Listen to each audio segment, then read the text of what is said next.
السلام علیکم دوستوں، آپ دیکھ رہے ہیں ثانی ٹی وی اور کتاب ہے عالمی یہودی تنظیمیں، 7ویں ایپیسوڈ ہے اس کی۔ آگے بڑھتے ہیں۔ دو مسلم دشمن کو قومیں۔ یوں تو مسلمان روز اول سے کفار کی دشمنی اور سازشوں کا شکار رہے ہیں۔ عالم کفر انفرادی اور اجتماعی طور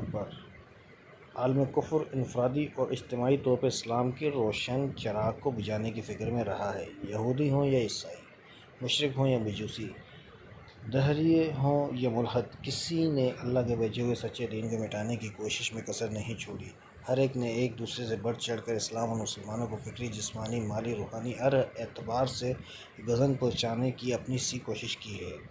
لیکن اس دور میں کفار کے دو فرقے ایسے ہیں جنہوں نے اسلام دشمنی میں اپنے پیشروؤں کو پیچھے چھوڑ دیا ہے، اور اس سلسلے میں ان کی چالوں اور سازشوں نے شیطان کے مکر و فریب کو بھی مات کر دیا ہے۔ یہ دو فرقے یہود اور ہنود ہندو ہیں۔ خصوصاً مسلمان پاکستان آج کل جس گھمبیر صورتحال سے دوچار ہیں، اس کے پیچھے ان دونوں بدبخت قوموں کے خفیہ ہاتھ کی کارفرمائی کسی سے ڈھکی چھپی نہیں۔ اس تناظر میں اس بات کی اہمیت بہت بڑھ جاتی ہے کہ مسلمان ان کے آپس میں اتحاد، ان کے لیے کام کرنے والی تنظیمیں، ان کے طریقہ کار کو سمجھیں۔ زیر نظر مضمون نہایت عرقریزی سے ان کے بارے میں خفیہ ترین معلومات جمع کی گئی ہیں۔ مسلم معاشرے میں ان کے اثر و نفوذ، ان کے کام کرنے کے طریقہ کار، ان کے مکر و فریب اور عیاری و مکاری کا پردہ چاک کیا ہے۔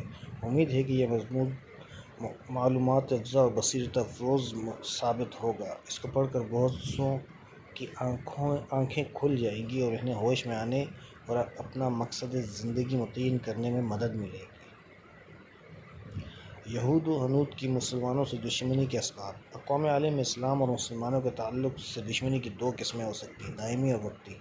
دنیا میں کسی گروہ یا قوم کو اسلام یا مسلمانوں سے ممکن ہے وقتی طور پر کوئی تکلیف پہنچ جائے یا شکایت ہو جائے اور یہ جذبہ دشمنی اور انتقام کی شکل اختیار کر لے۔ ایسی دشمنی وقتی ہوا کرتی ہے اور وقت گزرنے کے ساتھ ساتھ ختم ہو جاتی ہے۔ اس کے برعکس ایک دوسری صورتحال ہے جس کا تعلق حیات عرضی اور تاریخ انسانی میں قوموں کی تقدیر سے ہے۔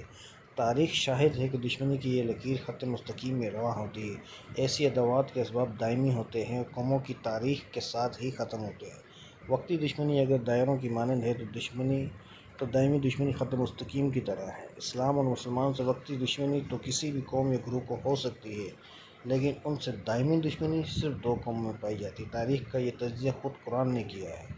ترجمہ: تمام انسانوں سے زیادہ ایمان والوں کے ساتھ دشمنی رکھنے والے آپ یہود اور ان لوگوں کو پائیں گے جنہوں نے شرک کیا۔ اللہ تعالیٰ نے ارشاد فرمایا ہے کہ دو قومیں دنیا میں ایسی ہیں جنہیں اہل ایمان سے سخت عداوت ہوں گی۔ یہ دو قومیں یہود اور ہنود ہیں۔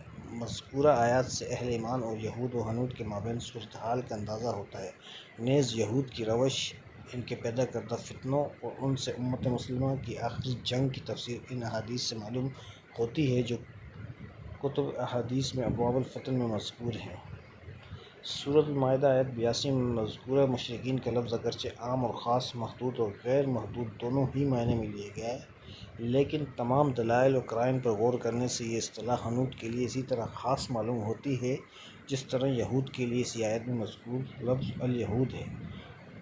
یہاں چنانچہ اس کا موقع نہیں کہ دلائل اور قرائن بیان کیے جائیں، لہٰذا ان سے صرف نظر کرتے ہوئے صرف تین باتوں کا ذکر کیا جاتا ہے جو موجودہ صورتحال اور مسائل کے سمجھنے میں معاون ہو سکتی ہیں۔ 1. یہود و ہنود دونوں بنیادی طور پر نسلی امتیاز کے نظریے پر قائم ہیں۔ 2. دونوں کی اسلام اور مسلمانوں سے کشمکش وقتی ہونے کے بجائے دائمی نوعیت کی رہی ہے۔ 3. یہودیت اور برہمنیت صرف مزاجاً ہی یکساں نہیں بلکہ وہ سینکڑوں سال سے ایک دوسرے کے حلیف اور مددگار رہے ہیں۔ موجودہ زمانے میں دونوں کے درمیان باہمی تعاون کا اندازہ اس وقت واضح طریقے سے ہو جاتا ہے جب 18ویں صدی کی ہندوستان کی تاریخ کا بنظر غور مطالعہ کیا جائے۔ مشہور ہندو لیڈر مہاتما گاندھی اور مشہور شاعر سریندر ناتھ ٹھاکر المعروف ٹیگور کے مراسم یہودیوں سے انتہا درجے کے تھے۔ ہندوؤں کی مسلمانوں پر برتری قائم کرنے کے لیے سرتاسر یہودی تنظیمیں متحرک اور فعال رہی ہیں۔ اس کی دلیل یہ ہے کہ جو حضرات یورپ کی تاریخ کا گہرا مطالعہ رکھتے ہیں وہ اس بات سے بخوبی واقف ہیں کہ کہ 18ویں صدی کے ختم ہوتے ہوتے یورپ کی تمام حکومتوں پر یہودیوں کا غلبہ ہو چکا تھا، لیکن ان میں سلطنت برطانیہ کا وہ خصوصی مقام حاصل ہے جو کسی اور کو نہیں۔ سلطنت برطانیہ نے جاتے جاتے بھی برصغیر کے مسلمانوں سے جس بغض و عداوت کا مظاہرہ کیا اور جو ناسور یہاں رستے چھوڑ گئی، وہ بھی کسی پر مخفی نہیں۔ ماضی قریب میں بھارت اور اسرائیل کے درمیان مختلف سطحوں پر جو کھلم کھلا گٹھ جوڑ دیکھنے میں آیا ہے، اس سے بھی ادنیٰ سے ادنیٰ شخص بخوبی واقف ہے۔ دونوں کے درمیان اقتصادی و فوجی تعاون، مقبوضہ کشمیر میں مجاہدین پر قابو پانے کے لیے بھارت کا اسرائیل سے مدد لینا، حال ہی میں پاکستان کے ایٹمی مرکز پر حملے کے لیے اسرائیلی طیاروں پائلٹوں کو ہوائی اڈے کی سہولت فراہم کرنا، یہ سب ایسی باتیں ہیں جو ہمارے دعوے کی تصدیق کرتی ہیں۔ گزشتہ 300 سال سے دونوں کے درمیان مقامی اور عالمی دونوں سطح پر اسلام اور مسلمانوں کے خلاف اتحاد ہے، بلکہ ہنود کی علمی و فکری نشستہ ثانیہ جو ہندوستان میں برطانوی تسلط کے زمانے میں ہوئی، دراصل یہودی مشترکین کی مرہون منت ہے۔